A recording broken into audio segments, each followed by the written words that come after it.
tsisy pety raha iny anao nandeha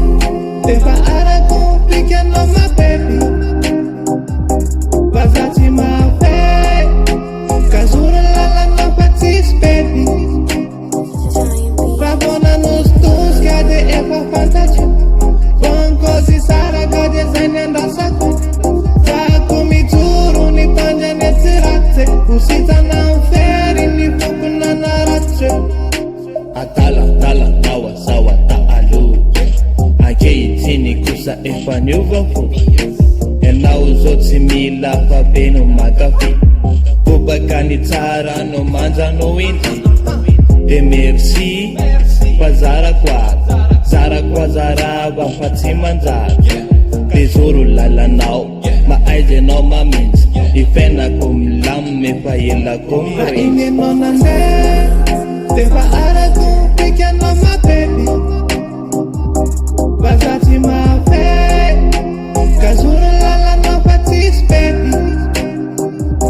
raha iny anao nandeha defa arako pikanao mapety fa za tsy mahafey kazoro lalanao fa tsisy pety raha vao nanositosika de efa fantatro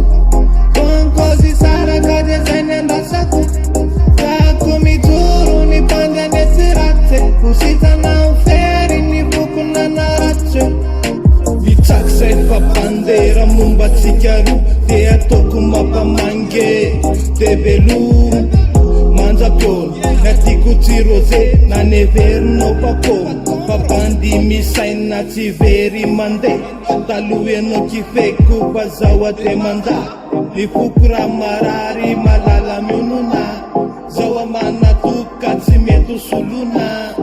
ka miala raha iny anao nandeha defa arako pikanao mapety fa za tsy mahafey kazoro